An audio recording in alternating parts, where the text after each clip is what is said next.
for the Southwest Vermont Supervisors Union for June 24th to order. First item on the agenda is public comments. Does anybody have any public comments? I do. I am here to State the name. speak on behalf of Sarah Callahan. Could you state the name? Oh, we need your name, I'm sorry. Oh, Name sorry. and town. I've never been to one of these before. That's all right. Who cares? I no longer have any children in Shaftesbury Elementary School. My children are either graduated or off into the high school now. But when I read the paper and I saw what was going on, I want you guys to know you're making a grave, grave mistake. My son was born with a disease, NF1. It has physical manifestations, it has emotional manifestations, and it has mental manifestations. And my son wasn't able to interact in school. He just couldn't. He was not in the classroom 90% of the time. He couldn't go to recess, he couldn't go to music class, he couldn't go to gym, he couldn't be in the lunchroom. And in second grade, the current principal, along with Ms. Buck and the supervisory union, basically told me my son was a lost cause and that I should be considering alternative schooling, and they were presenting that to me. And at that time, there was a new teacher there, Elena Cochran, and she held my hand that day, and she believed in him, but I only had her for a short period of time. And she made strides with him, and then it was time to hand him over to Sarah Callahan. And Sarah asked me, what words for your son?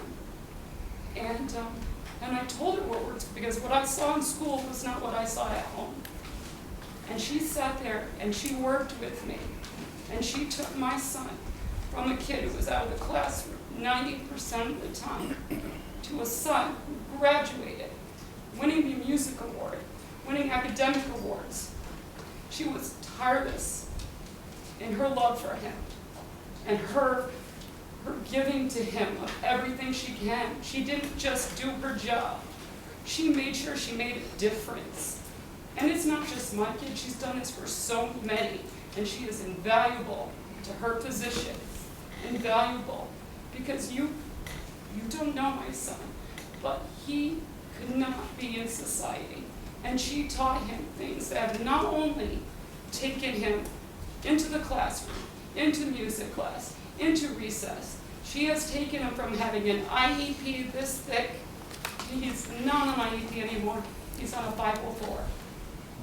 And let me talk, everything's about politics and money, right? Everything is about politics and money. His IEP required a full-time para. His IEP required behavior specialists, speech specialists, on and on and on, which cost the school district thousands upon thousands of dollars. If they had their choice in second grade, they would have sent my son away, which was never going to happen. And it didn't happen because of her. And if you want to talk, everybody, money, money, money, she has saved you guys so much money. And that's not what's important. What's important is these kids, that she can make a difference. When I hear she's being put to just a simple evaluator position, taken from a critical position in people's lives, for parents, for families, for children, it's an egregious mistake. Egregious mistake. And I just wanted you guys to know that you cannot remove her from her position, because it is imperative for everybody, for children, for the community, and it will save you money. That's it. Thank you.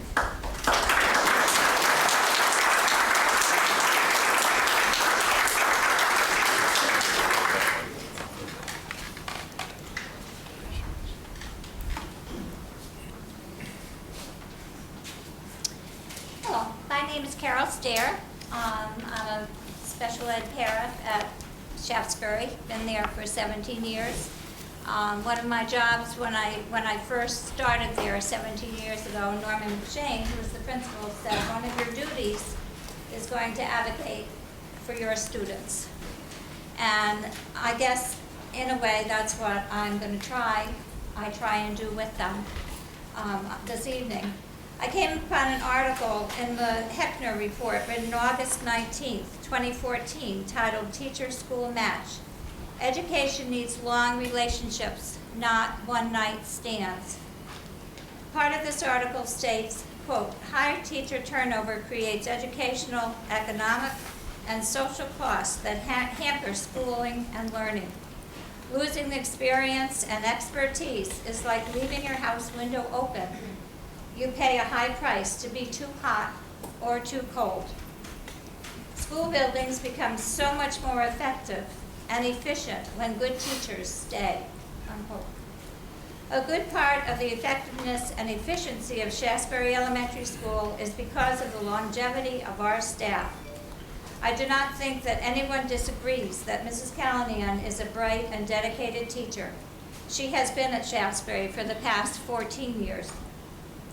Special education is a category all of its own. So many SPED children need extra understanding, support, and caring that Sarah has been given in the school and out, both to them and their families.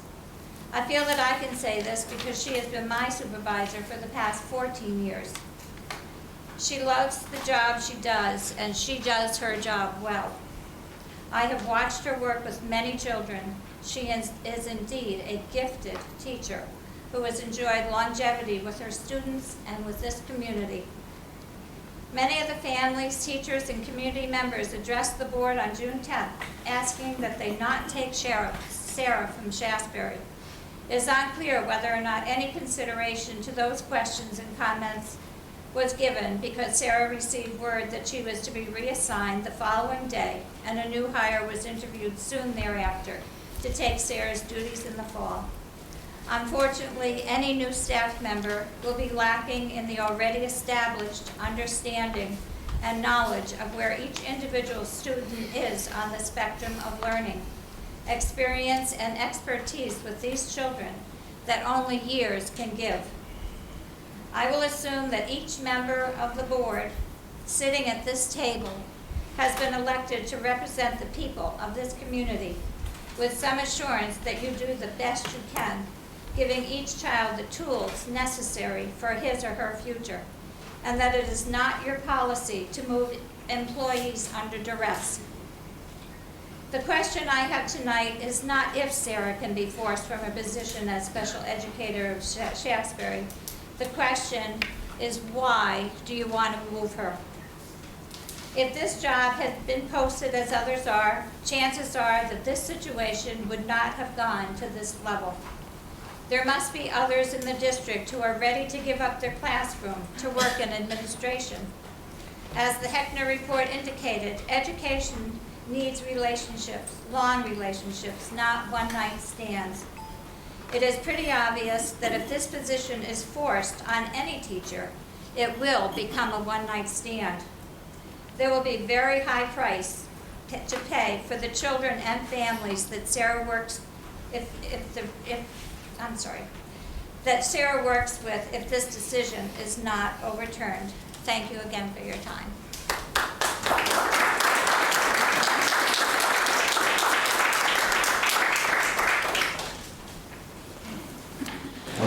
Hi, I'm Kathy Clark. I'm also from Shasberry School, and I am here to support Sarah Callahan. I've been teaching in this district for 20 years, and for the last 14 years, our community, school, and children have had the benefit of working with this colleague of mine, Sarah.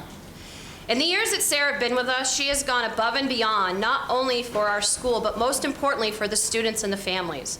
Sarah is not only an educator in our school, but also someone that both parents and students can depend on for all of their needs. Now, it has been brought to our attention that Sarah has been assigned to a position at central office and is being taken away from us. This is a position that she has not asked for and does not want. Why is this happening? Simply because she's exceptional at what she does. She is being taken away from the students that need her most to be put into a position in which paperwork is going to be the majority of her day. I am here asking for the board's support in keeping Sarah Callahan at Shasbury Elementary School, working with students where she belongs.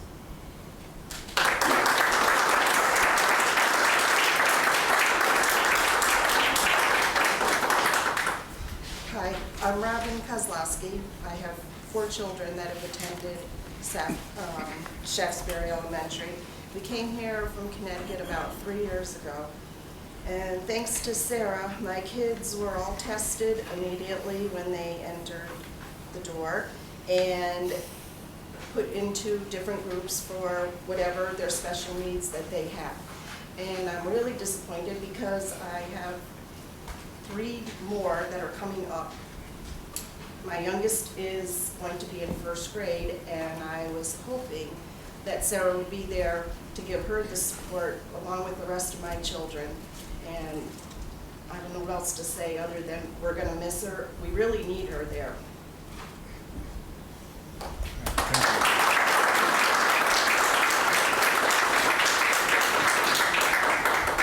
Good evening. I'm Howard Harrington, Shaftesbury Elementary, just retired, 31 years at Shaftesbury. I've known Sarah, worked with Sarah for 14 years, and she is an unbelievable teacher. I don't know what goes on in the classroom because I'm not in the classroom with her, but I see her in the hallways, I see her on duties. She holds kids accountable. Shaftesbury needs that, believe me. Every school needs that. You're losing a good teacher, a good mentor, a good role model if you let her go as a teacher. We need people like her in our school system, in every school system. So the board, please help us out in that matter. Think about what I'm saying. She's a great person, and we need that. So bottom line is, she should not be in administration. She's a great teacher, and that's where she belongs. Her heart is in with the kids. So thank you.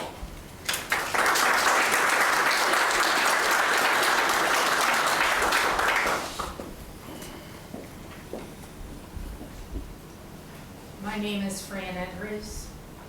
I am a teacher, professional teacher. I have over 40 years of experience and 20 in Shaftesbury. I've known Sarah ever since she came to Shaftesbury. Okay. I have 3 documents to read to you. One was given to me, and the second document is questions that I have, as well as probably some of the people who are sitting in the audience. And then I have some questions about the nomination form. I will read the letter that was emailed to me, and most of this board received that letter through an email. The only people who did not receive it was Mr. Tilley, Mr. Franz, and who was the third? Mr. O'Connor. I don't know who you are, but I have copies of what I emailed to everyone else. If you did not get a copy, I have extra copies.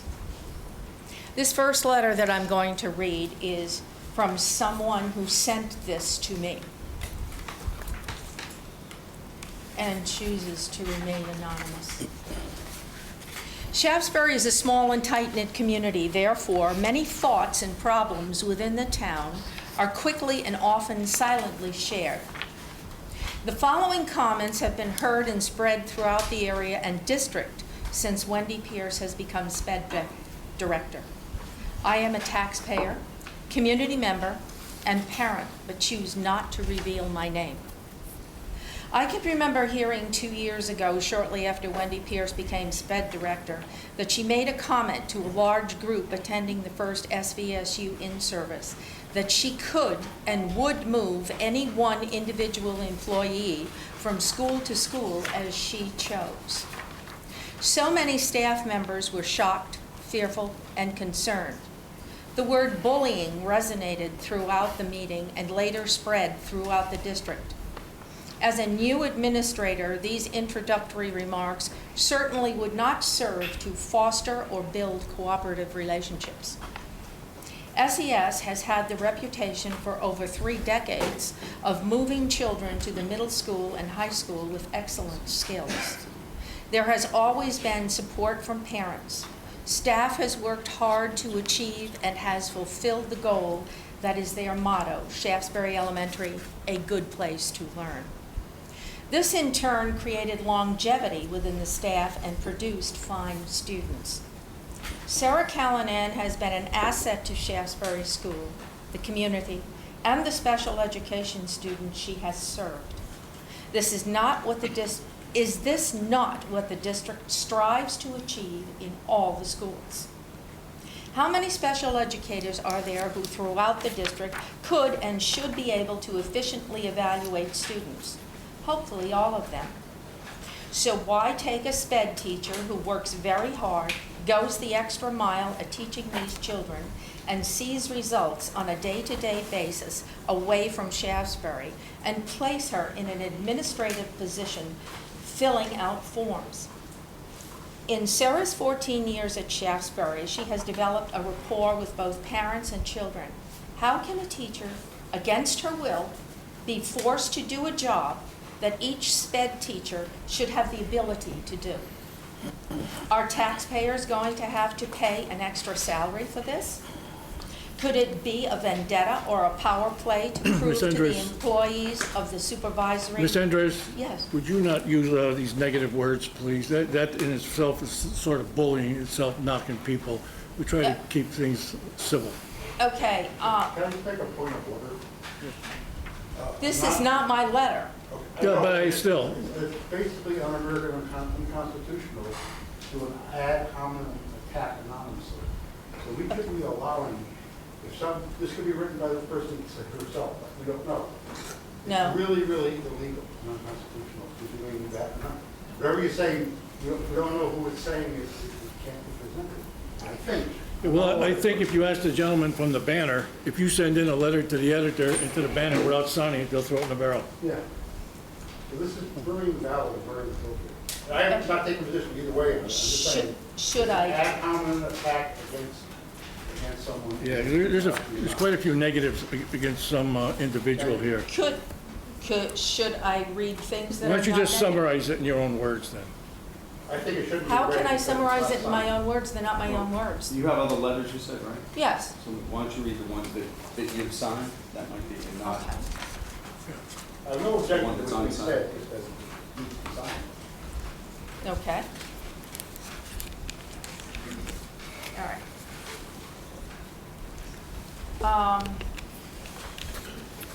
These are mine. Okay. My first question is, why was this reassignment made in the first place?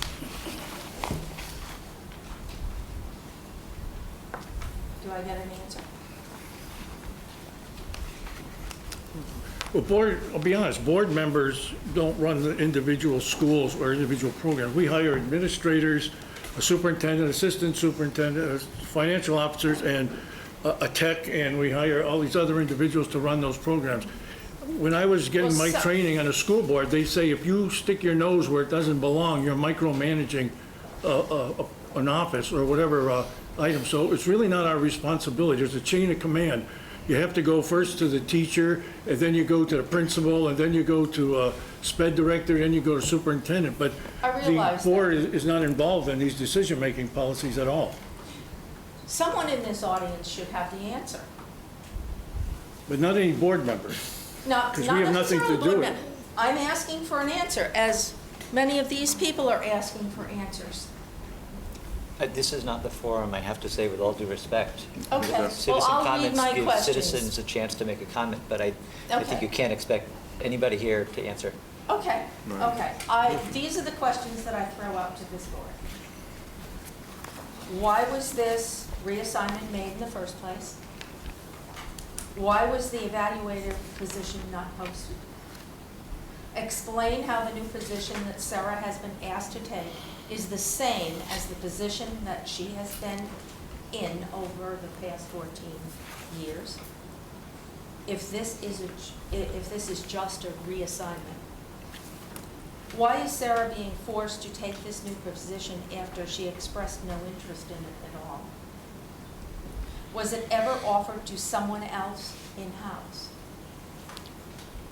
Why is it not possible for all SPED educators throughout the district to divide the work that Sarah is being reassigned to do?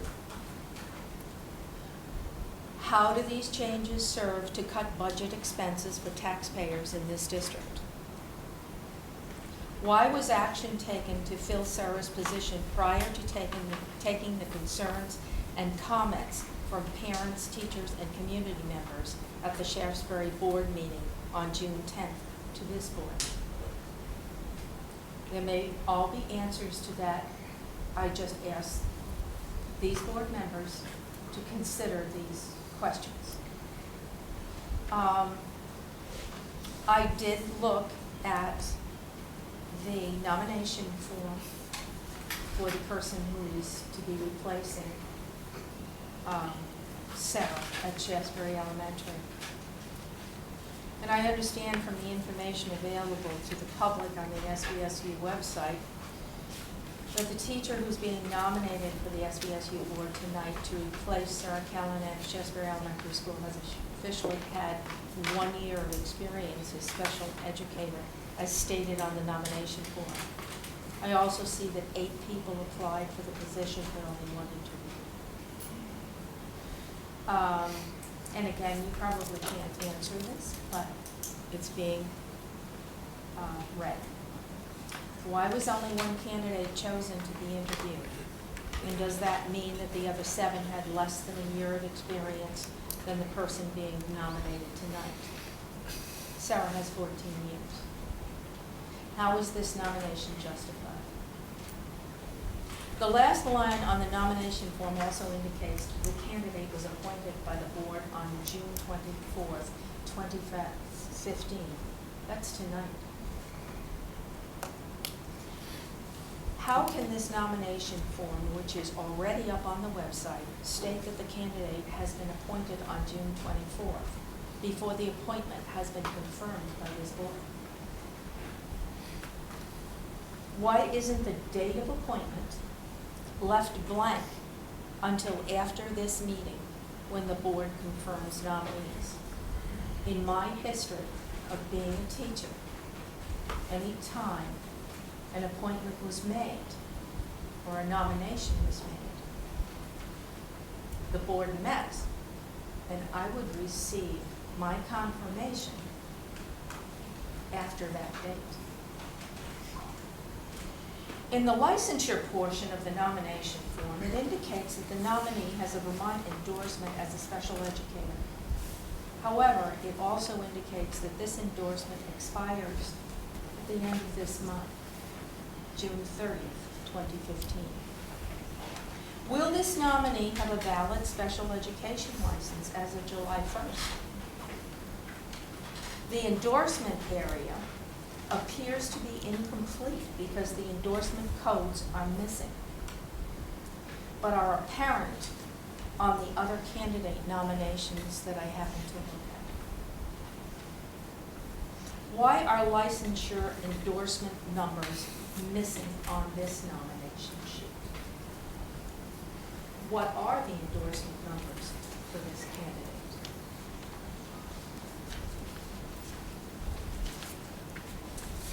In closing, I respectfully request that this board withdraw the nomination for the Shaftesbury candidate this evening and reinstate Sarah Callahan to her original position in Shaftesbury, a special educator, which she has held for 14 years.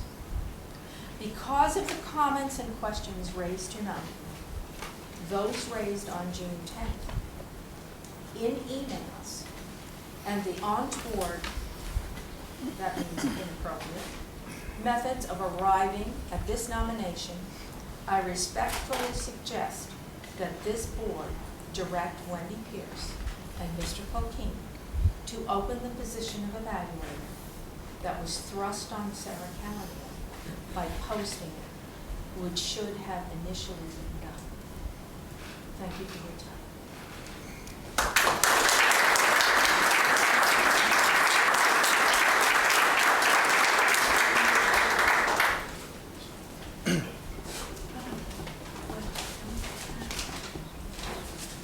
Good evening. I'm Douglas Paddock. I'm a teacher at the high school, I'm a community member, and I'm a taxpayer. I've been teaching for 20 years. I've taught in 5 different schools in 3 different states. I've taught on Long Island, Queens, Maryland, Harlem, Manchester, Vermont, and for the last 6 years at MAUHS. I want the SVSU Board to understand the damage that the MAU Board and the interim superintendent, James Culkeen, did to MAUHS in our community. For the past 6 years, I have been part of an amazing educational transformation.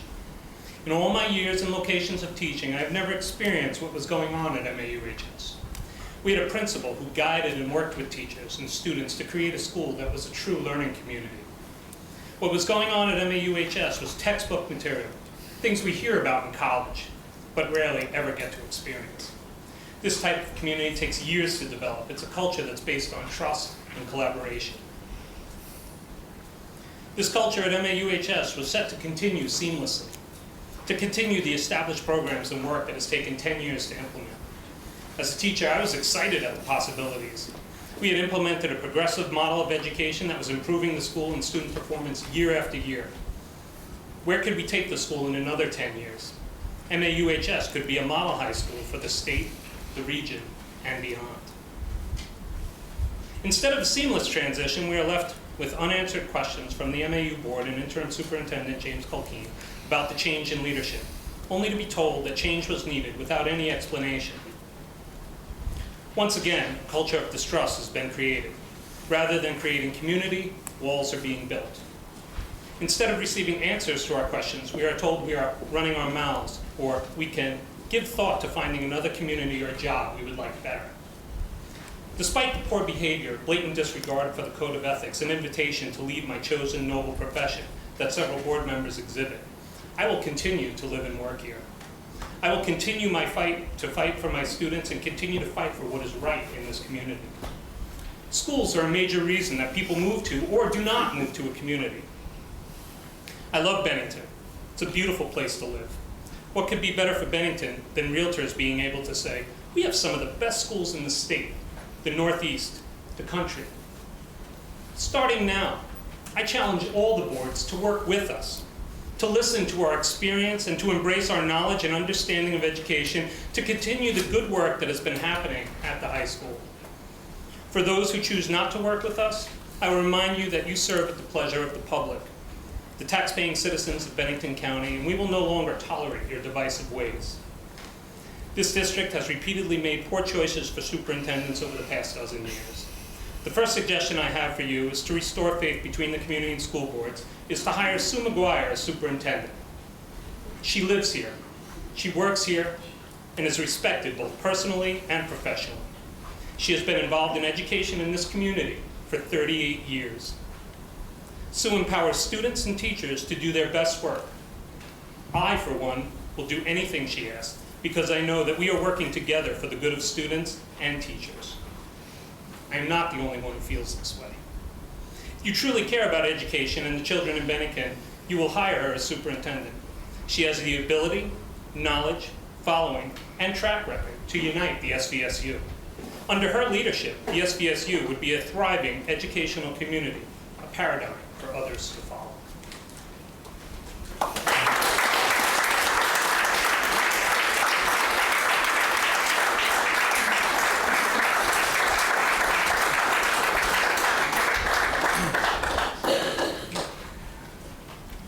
Hi there, my name is Lori Mulhern, I'm a resident of Bennington.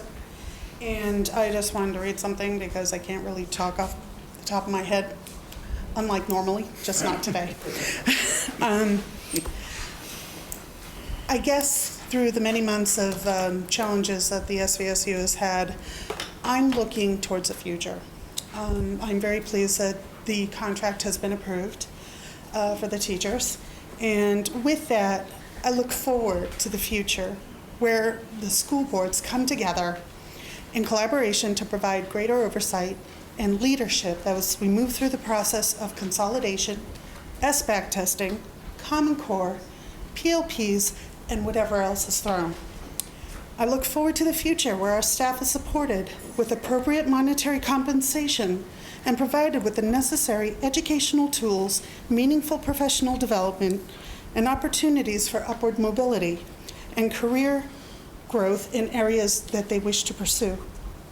I look forward to the future where families are eager to engage their children's education, where their input is valued and their adversities understood. I look forward to the future where every student is supported mentally, socially, behaviorally, academically, enabling them to access and participate in their education and learning to the best of their ability. Most of all, I look forward to the unity and the mutual respect among our communities. I wish that we had clarity in policy and procedure and encourage effective communication, cooperation, and transparency in everything we do for the betterment of all and the future educational success of our students. Thank you.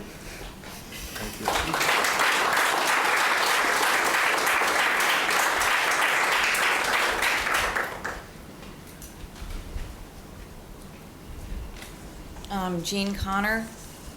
I live in Bennington. I'd like to revisit one of my earlier comments, questions, in light of Mr. Letourneau's letter to the editor that ran in the paper. And my comments are more directed toward him and the MAU board than you, but I'm using this forum to speak.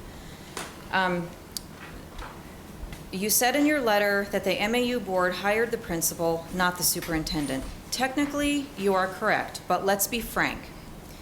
By your own admission, you had no information, nor did you seek to do any research on your own about the candidate on which to make your decision.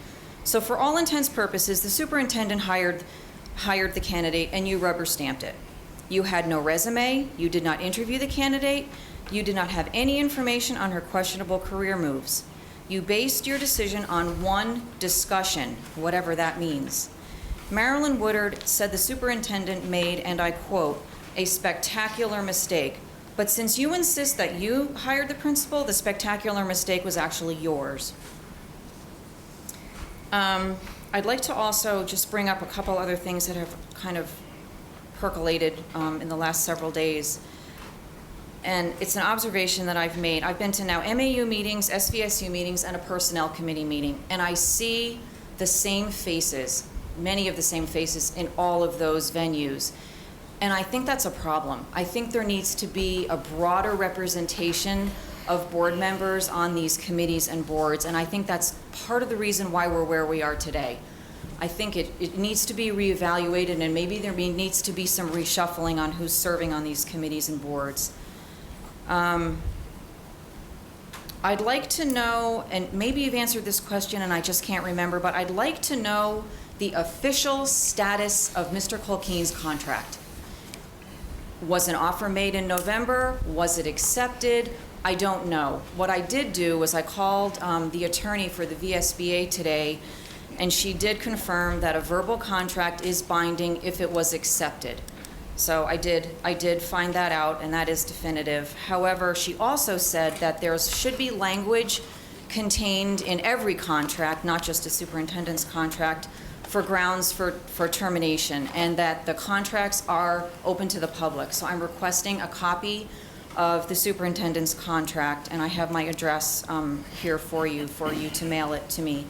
And deadlines seem to be a problem, and answering our questions seems to be a problem, so I'd like to know, probably from Ken, when I should receive a copy of the contract in the mail.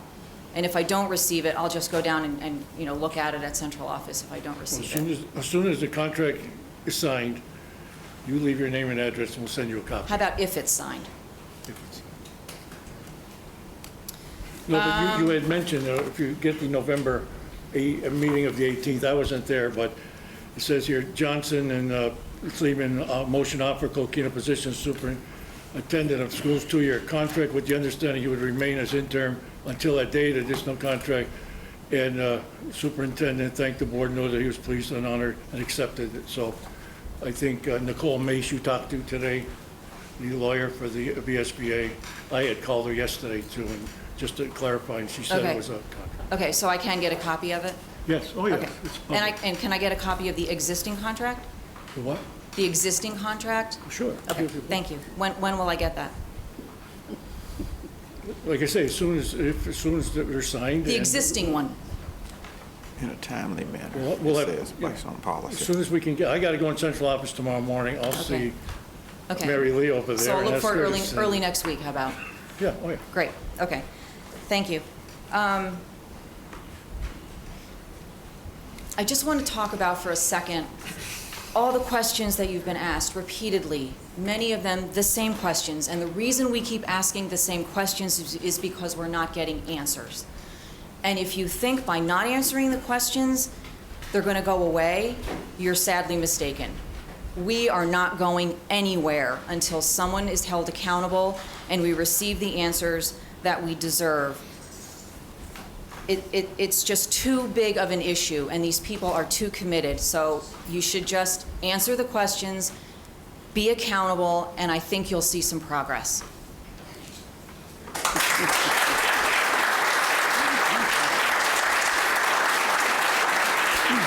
Thank you.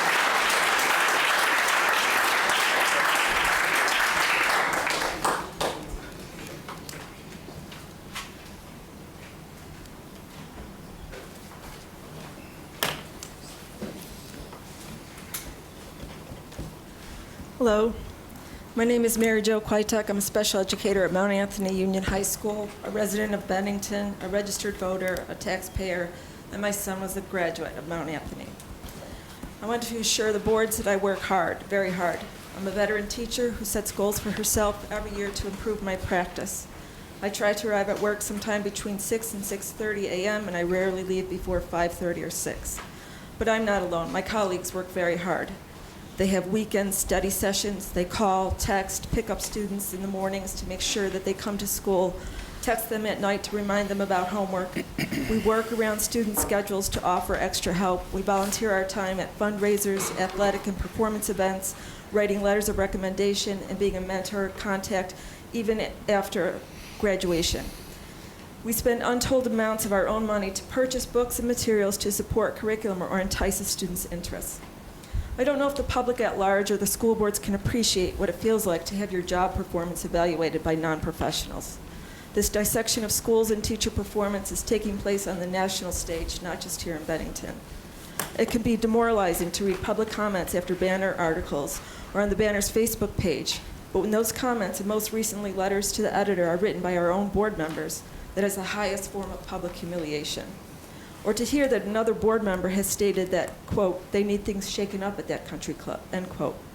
At last week's MAU meeting, one of the board members could be overheard telling Ms. Cresto disparaging things about the teachers at Mount Anthony, and another board member had to be stopped when his exchange with the teacher became menacing. Aside from the fact that board members are called upon to sign a code of ethics which requires them to treat school staff, administrators, and members of the public with respect, as elected officials, you are obligated to read or listen to comments that you might not agree with in a non-argumentative or non-judgmental manner. I believe that the actions of some of the board members of both of the SVSU and the MAU school boards are in direct violation of their own policies, particularly including, but not limited to, number 1015, disruptive persons, which states in part that any person who intimidates or threatens staff members, who uses loud, intimidating, and or other offensive language will be directed to leave school property and might have a no trespass order served against them. Number 4001, harassment of employees, which states in part that disrespectful behavior, which includes unwelcome verbal and written conduct, which offends an employee, including unsolicited derogatory remarks, demeaning comments, and bullying, will not be tolerated. Offenders will be told to stop immediately. It could result in their termination. Number 4003, bullying prevention of adults, which states in parts that bullying an adult constitutes any overt act or combination of acts directed against an adult by another adult or group which is intended to ridicule, humiliate, or intimidate a person. Number 7192, correspondence to the board, which states in part that the superintendent or the chair will respond in writing to the correspondent. Number 7300, public participation at board meetings, which states, in part, that written remarks requiring board action regarding posted agenda items are accepted and will be shared publicly per policy 7192. Number 7205, board member conflict of interest, which states, in part, that a board member will not give the impression that he or she has the authority to make decisions or take action on behalf of the board or the school administration. A board member will not give the impression that his or her position on any issue can be influenced by anything other than a fair presentation of all sides of the question. Number 2600, Superintendent of Schools Evaluation and Review, which provides a structure, a timeline, and an evaluation tool. The boards are not exempt from having to follow their own policies. I can tell you that I feel several board members have directly and in some cases continuously violated these policies and should be dealt with accordingly, including paying fines, being censured, or being removed from the board altogether. The board sets the tone for public perception of our schools. When you announce that a school needs change, you not only tell the teachers that they don't measure up, you tell the students that they don't measure up. It is time for board members to stop telling teachers to go find jobs in other districts. One of the benefits of this recent situation has been the outpouring of community support that the boards have tried to have us believe does not exist.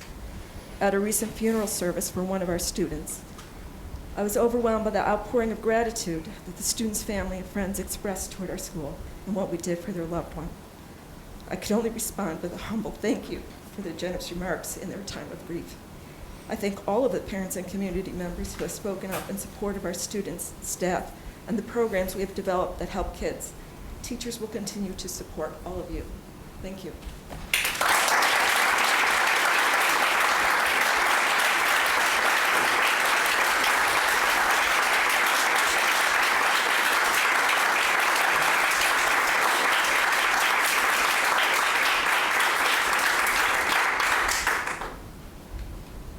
Anybody else?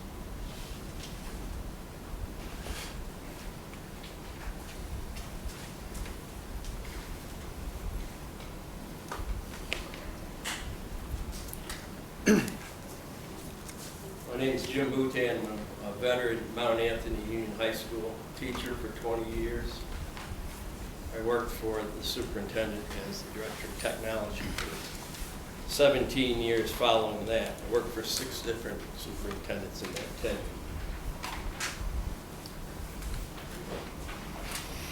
I feel qualified to make a statement. I don't represent any group here. I represent myself as a citizen of Pownell. About 3 months ago at a school board select board meeting held at the town office in Bennington, the superintendent of schools, Jim Culkeen, was asked by the town manager how the hiring process for a new principal at Mount Anthony Union High School was proceeding. He explained the search committee was formed back in January and had asked the committee to narrow the field to 3 finalists, and that all finalists should be considered qualified to be the principal. They were informed that they were not responsible for ranking the candidates or recommending the next principal to the board. That responsibility lies solely with the superintendent. He went on to explain to the members present that the committee informed him that after the interviews, they only had 2 names to move forward. He stated that he felt comfortable working with either and was ready to take this information to the MAU board for action at their next meeting. No one in the room felt this was questionable or unethical, as did the group of disgruntled dissenters who continue to surface here at board meetings, attacking Mr. Culkeen on a unanimous board's decision that they made for their next principal. Some go as far as accusing Culkeen's behavior and participation as illegal. However, Vermont State Statute T-16-242, Duties of the Superintendent, paragraph 3A reads, "The superintendent shall nominate a candidate for employment by the school district or supervisory union if the vacant position requires a licensed employee provided. If the appropriate board declines to hire a candidate, then the superintendent shall nominate a new candidate." Jim Culkeen has broken no laws. It appears, on the contrary, he's followed it as it reads. That is the sole responsibility of the board or the specific chair, that he follows that, and he has. The elected members of the MAU board have made their decision, and obviously that'll change. Their next principal comes with experience in small and large schools as a teacher, an assistant principal, a principal, and an educational consultant. Mr. Culkeen has introduced her as one well-versed in proficiency-based standards for graduation, personal learning plans, and professional learning communities, along with staff supervision and evaluation. It is time for angry teachers, parents, community members, and even a couple board members, those so unwilling to accept change, to back off from the finger pointing, trying to lay blame on an individual. In the words of Jack Welch, renowned businessman and ex-CEO of General Electric, face reality as it is, not as it was or as you wish it to be. Shut down the negativity, get behind a new principal and assistant principal if indeed you really care for providing our students with the best they deserve.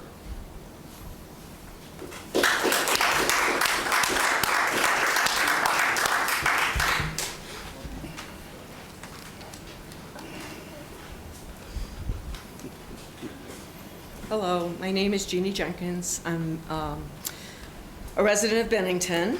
Thank you for allowing me to speak tonight. I've been thinking about why I'm here again. I want to continue to advocate for public involvement in the major decisions that this board makes by having open and transparent processes and dialogue with the community. This is especially important in choosing our leadership, and we've just done that twice, once in a principal and once in a superintendent. I do want to thank Leon for the work of the policy committee. It does look like you have been listening to comments by the public in needing more community involvement in the process, in the hiring process and the big decisions, and I do applaud you for that. The other reason I'm here is because I am interested in having answers to the questions that have been posed. Ken was kind enough to spend some time with me this week to help me understand some of the process, including the process for the interim superintendent report, and it did help clarify some questions, but it also raised some new ones. It also made it very clear that we do need answers to all the questions that are posed. I'm hoping that's happening tonight. At the Personnel Committee, many members that have been coming to these meetings came to that meeting. We gave written comment, and we were assured that we would get answers to our questions. So I know that you're allowed a reasonable amount of time to respond to our questions, but it's feeling like it's been a reasonable amount of time. So I would like to know when we can expect to get the answers to all the written questions that we have posed. I understand that questions about how and why this board decided not to reopen the superintendent search should go to Fran Kinney, who was the acting chair during this process. And so I'm still waiting to hear how the interim superintendent evaluation that several members of the MAU board indicated was used as part of the decision-making process could have been used in November when the report just came out this May 2015. So what was used to make that decision? What were the skills and capabilities that this board wanted in a superintendent? What input did this board seek from the broader community in evaluating the performance of the interim superintendent? Finally, I have to say, I've been very surprised by the behavior of some members of the MAU and SVSU boards toward the public. Every one of you stepped up to serve our community, and that's both honorable and it's admirable. Every one of you went out to the community and got support for your petitions, ran, and was elected. Every one of you is receiving a small stipend from the taxpayers to show our support for you being here. And every single one of you reads the 3 SVSU goals that were adopted April 2012 on every single agenda that goes out. And those goals are: 1, improve student achievement by inspiring and engaging all students to grow, learn, and progress. 2, develop a culture of inspiration and engagement in which staff, students, parents, and the broader community are positively involved in education. And 3, develop and foster a culture within the SVSU community in which behavior and communication are driven by values of respect, honesty, commitment, and openness. The behavior of this board, and frankly, and Jim, this is hard to say, the superintendent, do not measure up to these goals. Very few individuals on this board have demonstrated any willingness to address community concerns that have been raised. Further, the SVSU and the MAU boards appear to condone disrespectful comments made in meetings and in print by board members. Comments about throwing ethics out the window or in the garbage. Comments about members of this community being asked to quit their jobs and leave the community if they don't like what is happening. These should be publicly challenged and condemned by the school board. These are your values and goals that are being ridiculed in public. There is no place on these boards for individuals who do not honor the SVSU goals that the student system professes to support.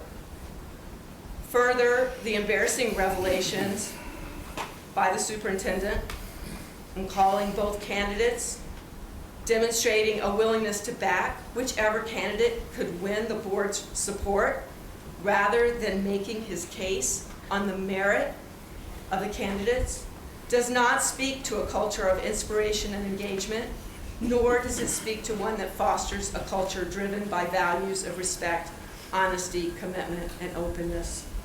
I strongly urge you to follow your stated goals and provide the public with a full accounting of both the principal and superintendent hiring process, and also to begin an open, inclusive, and transparent search for our superintendent. Thank you very much.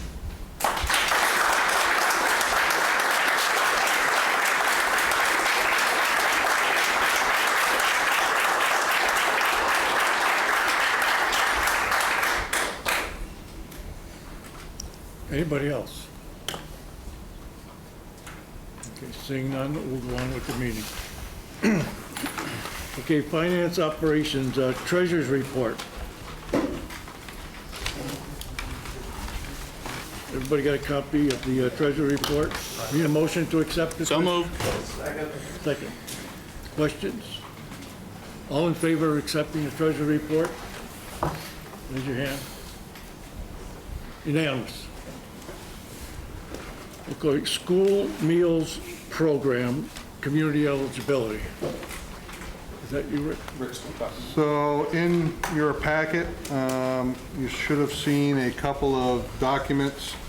One of them was the highlights of how the program works.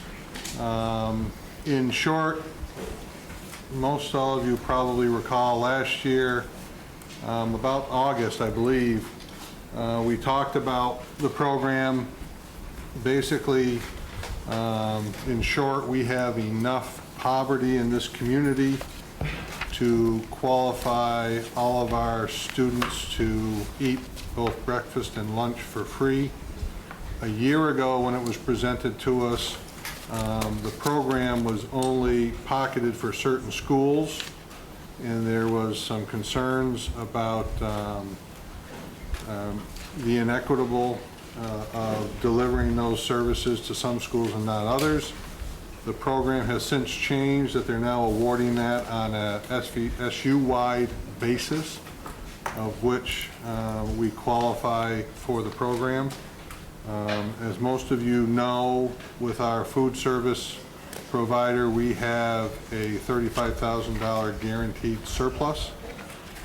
We've had extensive financial meetings with them, and they will guarantee us that we will still see that $35,000 surplus with implementing this program. There is some concerns about the effects it may have on Title I allocations. I'll be honest with you, they are still open questions. We've had many conversations with various state people who tell us that it won't affect our allocation. However, It is a concern. there is a concern. I've talked to some of my counterparts who are in the program this year, who are in high poverty regions, and they inform me that they've had the same assurances from the state. And it's going to be difficult for the state, knowing our poverty level, to all of a sudden take away our title funds. But it's a risk. But it's... They would hold them for 5 years. There is a process where they will hold our numbers for our poverty numbers for 5 years. We can get out of the program at any time, or I should say after any 1 year. Once we're in, we'll have to be in for the entire next year. We are researching ways to gather the poverty data so that our title allocations are not affected. The Food Service Advisory Committee reviewed the proposal and endorsed it unanimously, and they have sent it to this board to recommend we implement it for fiscal year 2016. I'm happy to answer any questions you may have. I'll move it. Second. Leon move, Fran second. Any questions of Rick? Yes. When you say that title money might be at risk, altogether, how much title money do we receive, and are you saying that 3.1 million. this year, this coming year, that it's been suggested that could all be at risk, or some of it? The free and reduced lunch forms that went home to parents and they filled out gave us those numbers. Now, we could still, one model would be to still send those forms home, but I don't know what type of compliance we're going to get when everyone already qualified for free lunch. So it, as Rich had mentioned, you know, we've been meeting on this. He's talked to his counterparts. I mean, there are other mechanisms from county, like you could use what is the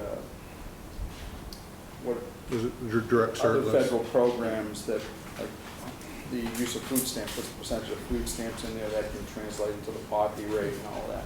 So there are other methods to do it, but I'm nervous about it.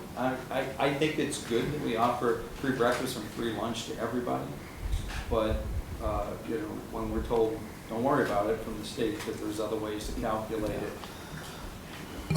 I'm a little nervous. But I think we can move forward with this right now.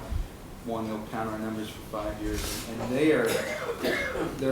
they're just as they want.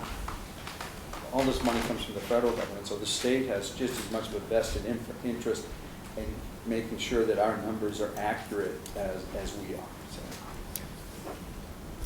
So. Also, Rick, I think if you have any questions, North Adams is in this program, and Pittsfield is in this program. So if you ever call the business managers up there and talk with them, give you some reassurance. Leon? I just want to, are we keeping numbers? Are we, you know, in the current program, and one of the things that over time what we've done is develop a policy where people, students that were free and reduced lunches were badged and now transparent in the system so you don't know who they are. So now that it's open for everybody and along that line, and you're just going to keep with numbers, or everybody that's registered will still be in the system some kind of way? Everyone's still in the system by their state ID number, and they still flow through the food line based on their state ID number. Okay. So we will still be counting all of that participation rate. Okay, that's what I wanted to make sure that everybody, the participation rate number is being kept by the ID number. Okay. Yes, John. I'd like to let you know that at the panel meeting on Wednesday, the panel board voted to not be involved in this program. That's exactly what the wording of it was. So along with that, I'll be voting against it tonight. The food service program's an SU-wide program, so, Well, Powell, the consensus on Powell was, yeah, I don't, that's fine, you can vote no. I'm just trying to say that I'm just saying. it's an SU program. Somebody consistent representing Powell and vote no tonight. That's fine. Why did the panel? Yeah, why did the panel Why decide did you not to? vote no, Chip? I have to go back to the tape, but there's a lot, like there's a lot of questions about it apparently. I'm not conversing on it, but there's some strings attached to it, and I don't know. Now, the only strings attached to Title I, which aren't insignificant, but, you know, as Jim said earlier, I mean, it's to the state's interest that poverty sections still get their infusion of money to deliver those services to those students. More and more districts across the state, and unfortunately, you know, more and more districts are qualifying as a result of poverty. So more districts are getting into this program. So they're not going to be able to ignore the title allocation. We still can send out income verification forms. However, we have to very specifically say on there that you don't need to fill this out to qualify for any meals, because that's part of the restrictions of the program, is you get free meals regardless of what your income is. So, you know, as Jim said earlier, what's the likelihood of those surveys are going to be very successful at coming back into the door? I don't know, but we're significantly researching it. But you know, it's a program that, from everything I've seen, is very valuable and very worthwhile to the communities that have done it this year. So you're afraid that certain people won't return them, and hand them out in September, and kids Right. won't bring them back home? Because right now, they have to return to qualify for free lunch, so there's an incentive for them to do that. When we go to this, there's no reason that they have to return the form. So they might, I would anticipate that if we did that way of verification, we wouldn't see the results that we're getting back now as far as the return rate for it. And I'm curious, I don't know what happens, because if this is an SVSU program and Connell says they want to opt out, I don't know if that's possible. We'll It's have to not. look at that. It's not. They'd have to get out of the program and run their own standalone program, which I'm not even sure the state would approve anymore. Right. Do we still have the school-to-home liaisons like we had, I think? Yeah. Yes. Well, I think that would be a good solution. I don't know if every school has them, but there's a lot of Every them. school has a similar position, but they don't all call it that. Okay. Yeah, so if you have one of those and you found out 20%, that would be a good job for the school liaison person to go to those homes and speak to We're, those I mean, parents. we're not giving up on collecting the data. We're still researching to figure out the best way to collect it.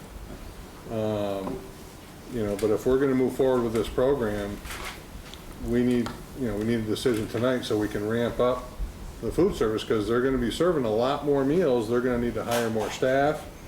And it's going to be a pretty large ramp up for the Abbey Group to be I prepared. think it's a great program. Every youngster gets a breakfast, every youngster gets a lunch. I think that for the few worries that we have and fall back with school liaison, I think we shouldn't be afraid to move forward. What are the advantages that districts that do this, They're experiencing more and more people that are, more and more students that are eating in school. They're seeing a higher participation rate, and they're seeing no drop off in any of their title dollars to date, but that wouldn't necessarily affect them until next year anyway. It also eliminates the administrative piece. Some, not all. It'll eliminate a lot of the verifications of the income applications, and eliminate some of the reporting aspects at the food service level of free and reduced meals, as opposed to just free meals and a paid meal. And you have to remember too that the state kicked in a couple of years ago when all the reduced got free. So this is just the next step in that process. So So this goes from that to all students getting? All students, No, there's no money exchange. no money exchange. Is there a time limit on this? Is this program for a certain period? 5 years, but we can get out after any single year. What do you envision the reason, if it's free lunch, what would be the reasons to get out? If our title dollars look like they're If our title dollars significantly at going risk. down. Okay, because Pownell is a, whatever the official is, a title school. You're a title school. We're a title Yeah. school, so. Yeah. It was something about that, Yeah, it's a lot of risk involved. So just like there's no motivation to fill out the form. there is no motivation, Yeah, with that going. none whatsoever.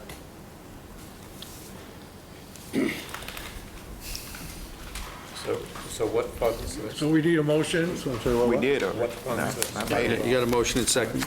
No, the federal national lunch program from the feds. Separate? Yeah. Could the feds Does cancel that it, just a continue? temporary with them? I'm sorry? What'd you say, Ray? Is that, will that continue? Yes, that's the It's not just a program. pilot? No. Your question was? So at the federal level, this could disappear in 5 years, or it could disappear in... No, we're just in it for 5 years. This program's been going on for 3 or 4 years, as I know of. It's been in Vermont for 2 years. And we were first eligible last year, but decided not to do it last year. Only 3 of our schools last year were eligible. Now they changed the program so our entire SU is eligible. So Pownell declined last year then, too, because we were eligible. We had to be eligible last year. I can't remember. I declined last year. Okay, I remember. And I got a lot of heat for it, and once I explained it, everyone kind of supported me, but, no, Pownell didn't take it. If they took an action, I didn't ask them to, and they didn't need to.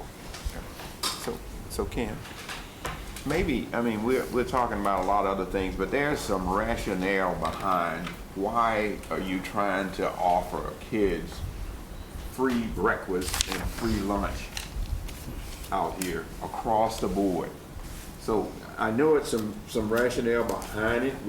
It was being gathered the data in terms of just ones that we thought was in poverty. You wouldn't capture them all. And there's rationale behind it. Why are we trying to feed kids? Because we think and we know that if they have a good breakfast and they have a good lunch, they're going to be healthier and they're going to be wiser and they're going to perform better. And we're trying to make sure that we get them all. And so that's what we're going after here. Okay. Absolutely. Any other comments? Seeing none, all in favor of the motion to participate in the school meals program, raise your hand. 1, 2, 3, 4, 5, 6, 7, 8. Against? 1. Abstain? Abstain. Gentleman from Pownell abstain. Thank you. Just a couple of other FYIs, if you don't mind. I'm going to pass around a spreadsheet very quickly. It's give you some food for thought over the summer. Get ready to get into your budget season. It's a cost containment piece out of Act 46. If any of you have followed this, there's a sliding scale of how much you can increase your ed spending per equalized pupil. There's a couple of variables in here that are not set. One that it's based on, first of all, this is from AOE. This isn't a document I created. This is from AOE. The first column there, equalized pupils, is this year's equalized pupils. And as most all of you know, that they will change for the better or worse next year. So that will play a role into the containment figure.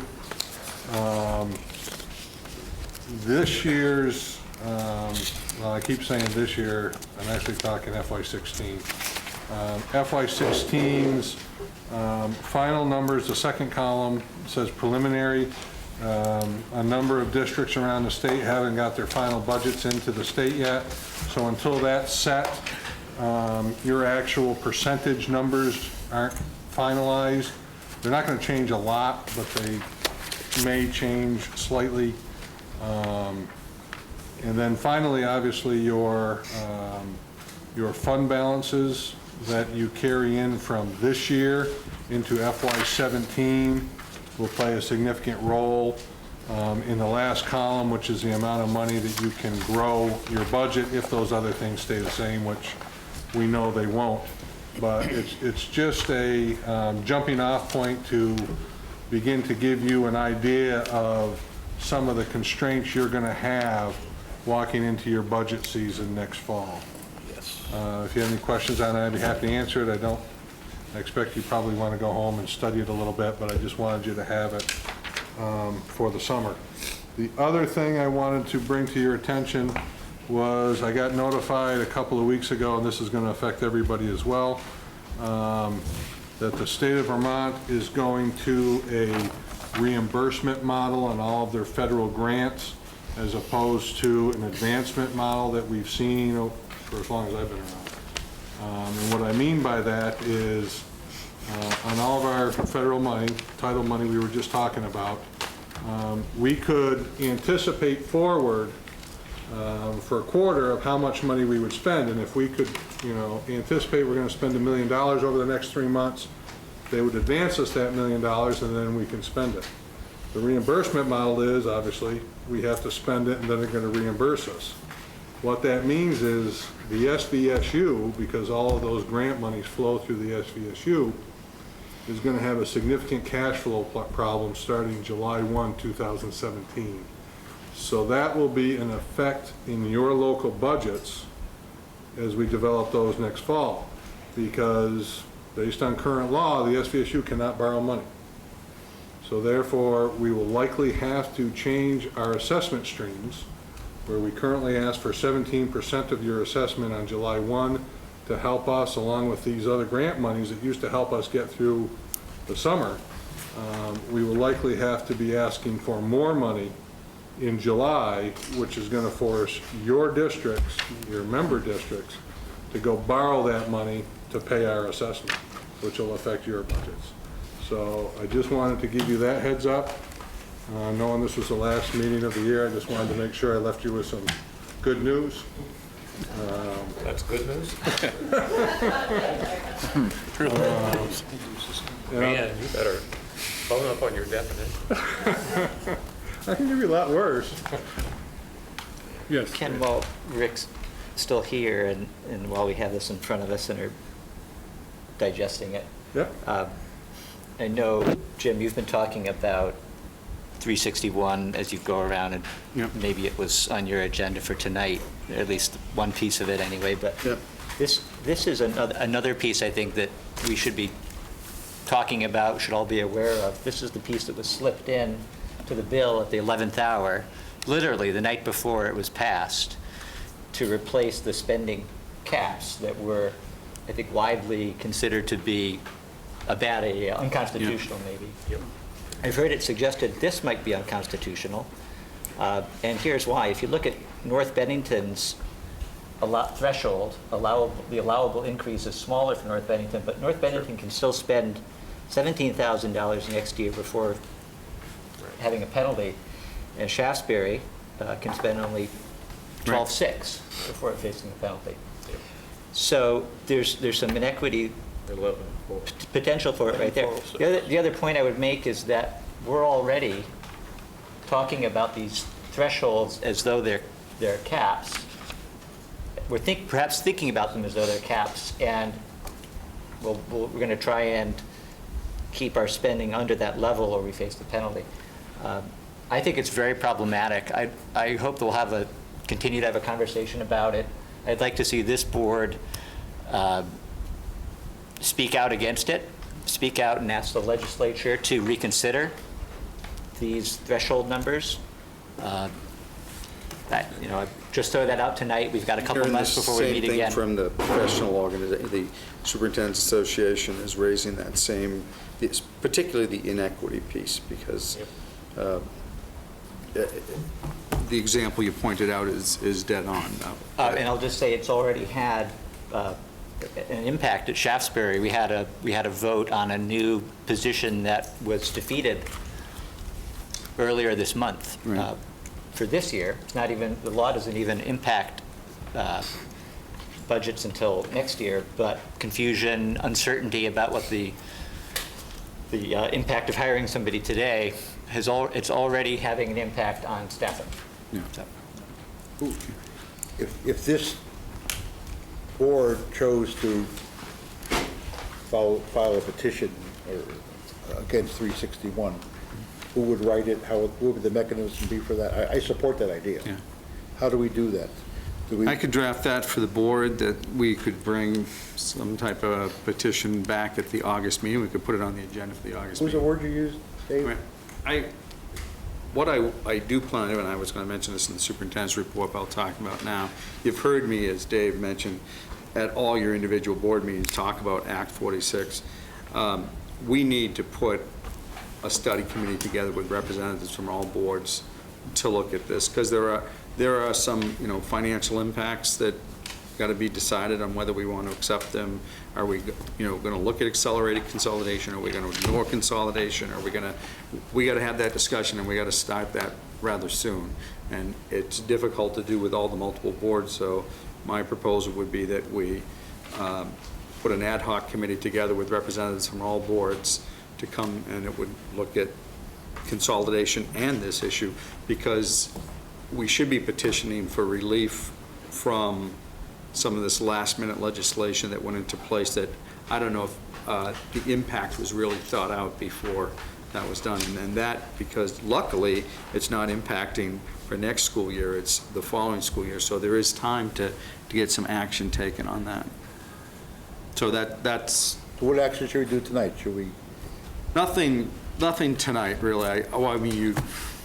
You could make a motion to have me write a letter to... Because we're out of here for to a 2 months. petition, That's right. 2 months gone, so. What do you think, Dave? What do you want? Point of information, Act 46, which part of this is? Act 46. Which section? Yeah. Is that your question? Yeah. while you're looking that up, I would just ask if the board is in agreement to direct the superintendent to draft a letter reflecting the sentiments that I've expressed anyway, and if others are in agreement. About the inequity on the potential of the caps, the inequity between, Yeah. using the example that you did, that Yeah, how yeah. one community can spend 17,000 and somebody else is spending 12,000, yet the 12,000 is subjected to a cap. Sections 37 and 38. That's in Nothing's going to happen in the legislature before August, No. so it can wait until. Will they meet in August? What's that? Then why are we on the August? No, there won't be anything happening between now and then, so. So we could bring that back to the, we could put that on the August agenda, that I would be back with that at the August meeting with that for your review before you all sign it and send it You want a on. motion on that, Dave?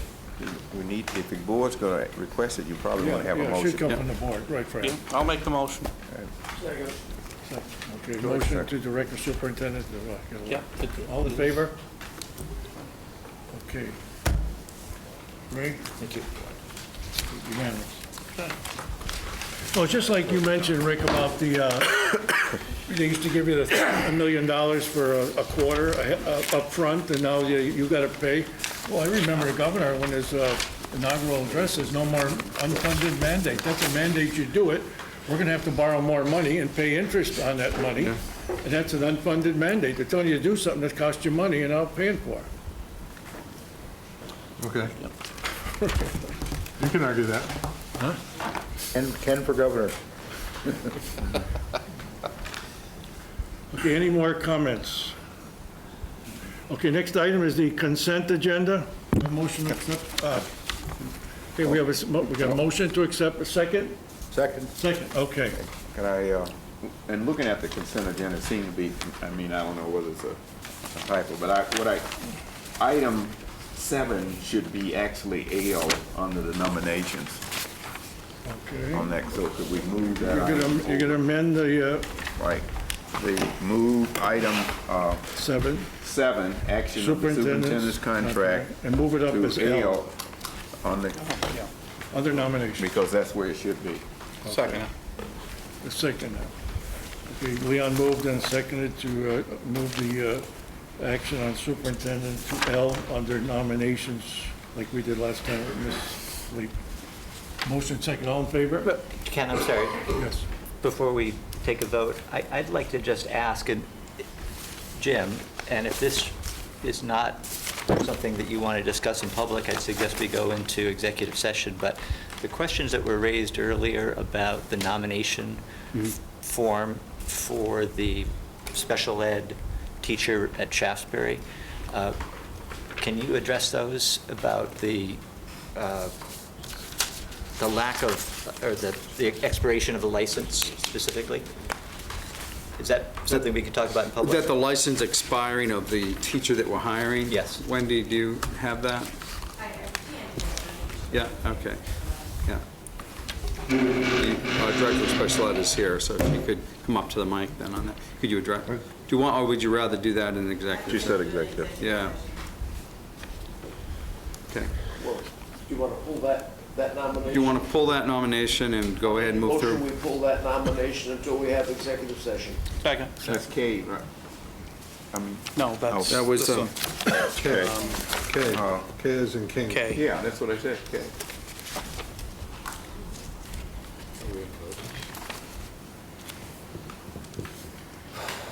Lauren, is that the person's name? Mm-hmm. Okay. We have motion second to pull out of nominations, letter K. All in favor? So after executive session. After executive session. Okay, unanimous.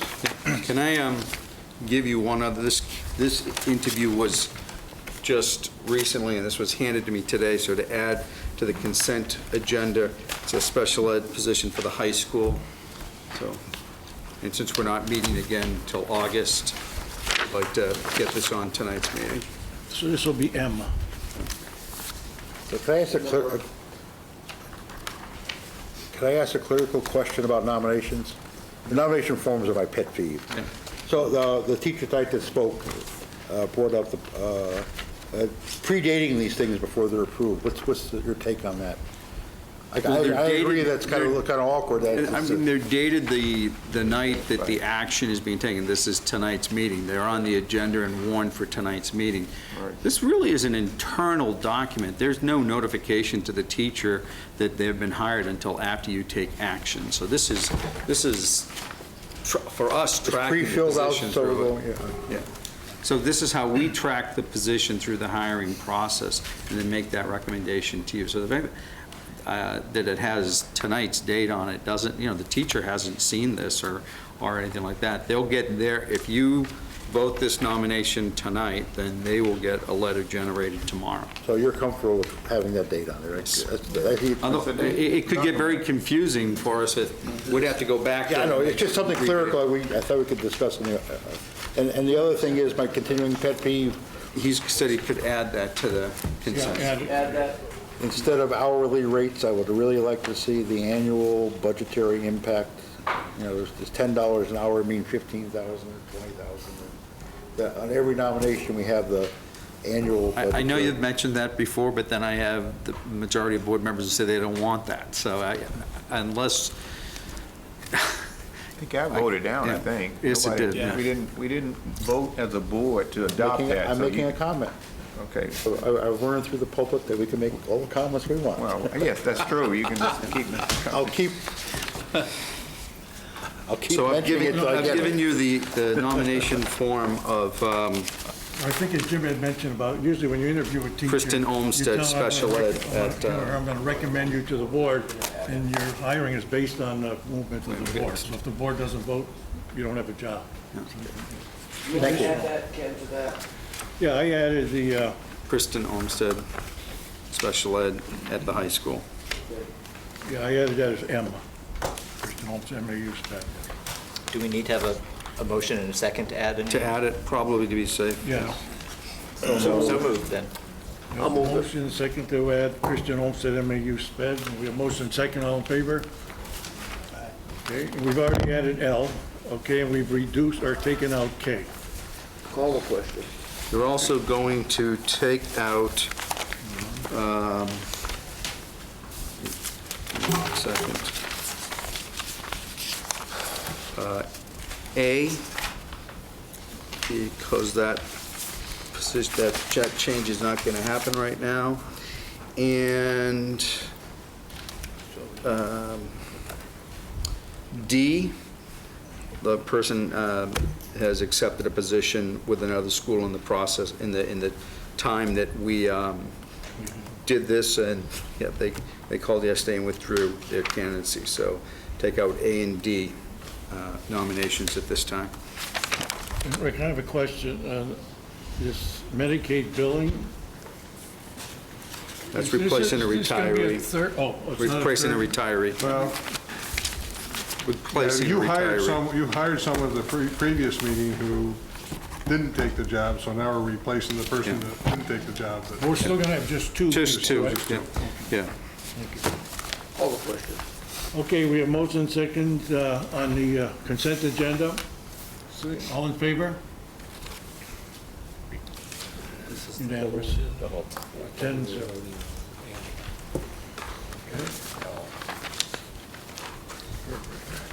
Okay, let's see, next item. Policies, but we have none. Policies, there are none. Now superintendent's report. No. At this time, I'm going to call up Wendy. She has a position for OT and PT that she needs to address with you. So these are positions that, again, we're trying to make sure that we get on your agenda before we adjourn for the summer. These are both positions that we had talked about in the budgeting process. Sorry. Chair needs- Thank you. The first is in regard to the occupational therapist position. We currently have 3.6 occupational therapy positions at the SU level. We're wanting to increase that level by 0.4. The second is in response to the physical therapy. We currently have 1.5 positions, and we want to increase that to 2.0 positions, so we're increasing that by 0.5.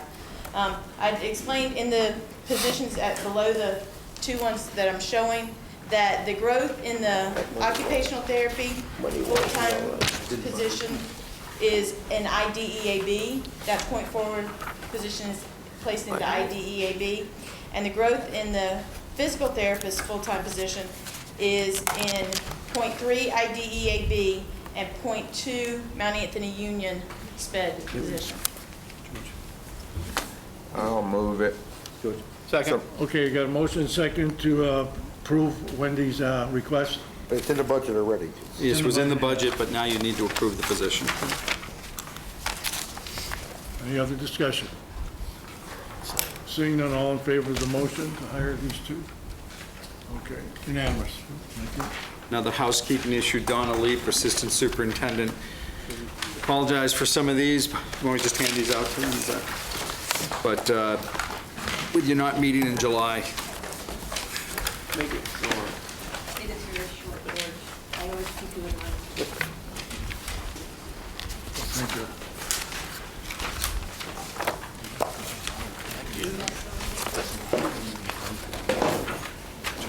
Sign it right in. George asked me to keep this short, so I will try to make it as clear as possible in as little time as I can. This is a position, I'm simply asking to shift this position. It has been a contracted service that we are required to provide through the title funding grants. So it will remain with the title funding, but we want to shift this due to the retirement of that contracted service person to be a position in our SVSU. And we are combining it with a small special ed responsibility that we have to provide services to private schools. So both of these portions of funding are requirements for us to receive any of our federal grants. We are required to provide services at a prescribed level from our Title I funding and our special ed funding. So it really is just a shift of what was given to a contracted position to a position in the SVSU. And it is, it was previously, well, it is this year, $66,742 out of title funding, and that would remain the same. So it's a title-funded position. It's just shifting from contracted service to a SVSU position. So moved. Second. A motion and second to accept Donna's request. Any questions with Donna? Seeing none, all in favor? Yes, wait a minute. Are there any budgetary implications from the benefit package that this person would be eligible for now? Health insurance. 6/10 is health insurance. We're required to pay a certain amount for this person's funding from our grant, so it really doesn't affect you in terms of maybe if they had benefits, it will be just a shift in the number of hours, but the amount that we fund is told to us. I get it. Any other questions? Seeing none, all in favor? Against? Abstain? One abstain. Thank you. Thank you, Don. I'd like to ask that the board make a motion to authorize the board chair and vice chair to approve nominations for hire in the interim until our August meeting. We do that every year. A motion and second. Everybody clear with this? I was moving, but I don't think you had a first or second. Yeah, well, I'm sorry. Okay. Is everybody clear what that means? yeah. Yeah, Okay. thank you. All in favor? Against? Abstain? Wendy's going to join us at the table. She feels she can answer. Were you for it, Ray? I'm sorry, I didn't hear the vote called, so. What's up to that? Motion, are you in favor of it? The motion is what? The motion is to authorize the board chair and vice chair to approve nominations for Yes, hire I'm in the in favor interim of that. during August, until the August meeting. Okay, thank you. I think something like that is really important, because you just pointed out that on your consent agenda, we lost. So we're going to, and we know we're going to have many positions that we need to fill. Wendy has joined us at the table, and she's prepared to answer the questions on the qualifications of the special ed teacher, and feels it does not need to be done in executive session. So, go ahead, Wendy. So I think there are 3 questions on the table. The first was in regard to the number of candidates that were on, that applied. There were 8 candidates that were on School Spring. We did interview 1.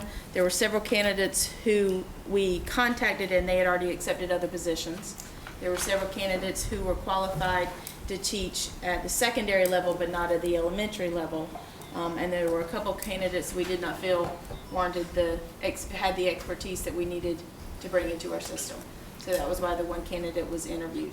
If we had not found a suitable candidate, we would have continued to keep the posting up on School Spring, look at other postings, and interview other candidates.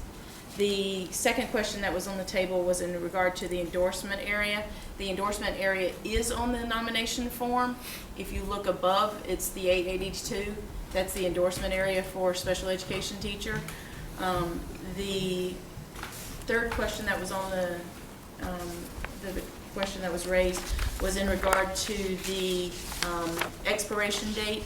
There is a memorandum from the AOE saying they're backlogged and that all of the pending certifications that the applications they've gotten will be backdated to July 1st because they're backlogged. And it's my understanding that that person does have the pending certification into the AOE. That answers your question that you want to move forward with that nomination. Does that satisfy everybody? Especially Shaftesbury? George, question? Jim and Wendy, in regard to people that came tonight to the meeting, is there no, what is the answer to this to the people that came and talked about this evening. I think if we're going to go to that part, you're going to need to go to executive session Well, to discuss that. Then I'd request an executive session to discuss that. So we'll hold off then on this one. Yes. All right.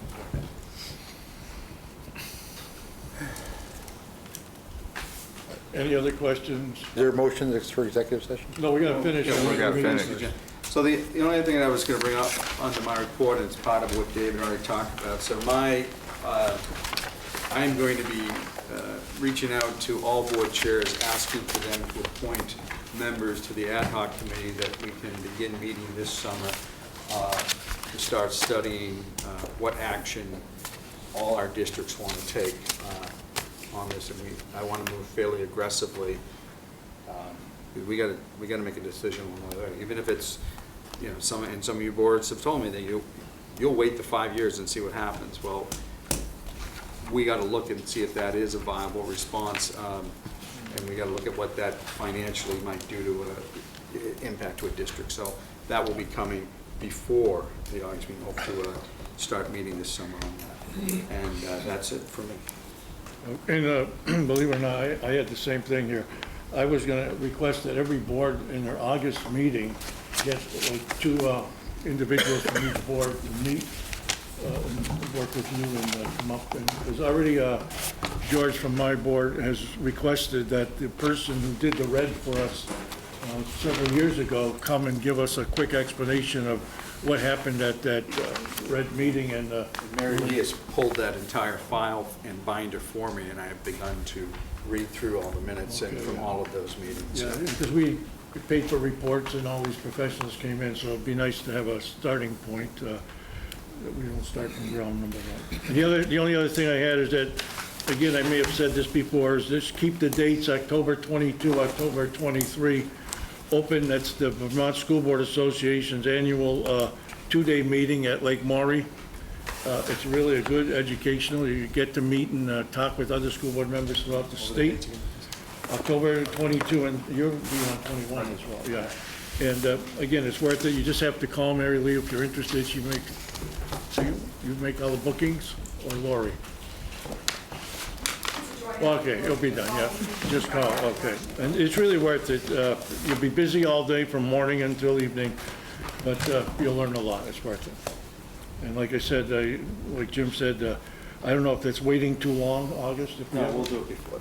Yeah, we'll get, that's why I said I'll contact the board chairs Okay. and ask them to select some. all right, that's all I have to. So Okay, we're going to need to go into we need any executive others? session.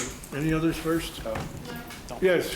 Oh, Karen, we hate to see you go. August 22nd is, I just wanted to, this is my last official board meeting for SVSU. And so I wanted to take the opportunity to thank you on behalf of the children, the families, the staff, myself. You've been incredibly supportive of our program, allowing us to serve children in a very high quality manner, and we got really good results. So thank you. It felt inappropriate not to say that, so.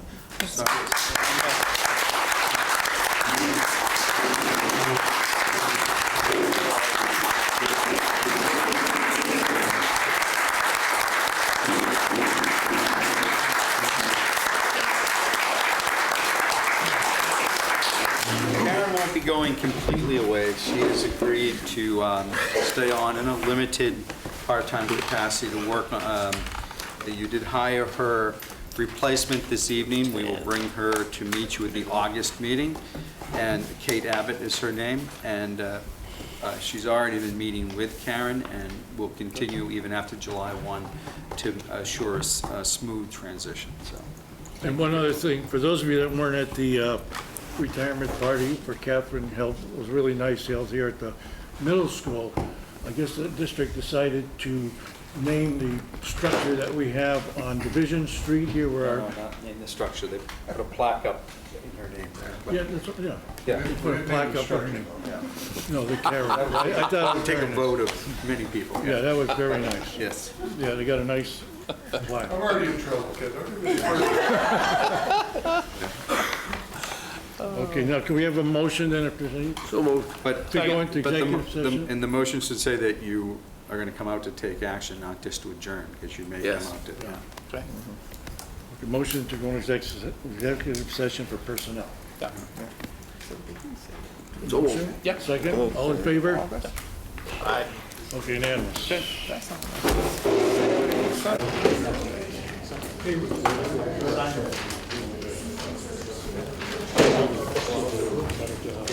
We have motion to go back into open session. So moved. Second. All in favor? Okay, unanimous. Okay, we need a motion then on Warren McGuire. Okay. So moved. Second. As part of the consent agenda. We're just working on K. That's right. It was Warren part of that, McGuire. we moved it, we bring it, and I'm saying that was. Okay, we've got a motion and a second to, for the nomination of Warren McGuire. Any other comments, questions about this? Seeing none, all in favor of Warren? Okay, 9, yes, against, 1. 9-1, thank you. Okay, a motion to adjourn is in, so moved. You want a second? Second. Adjourn? Thank you. Okay, all in favor? Thank you, see everybody in August.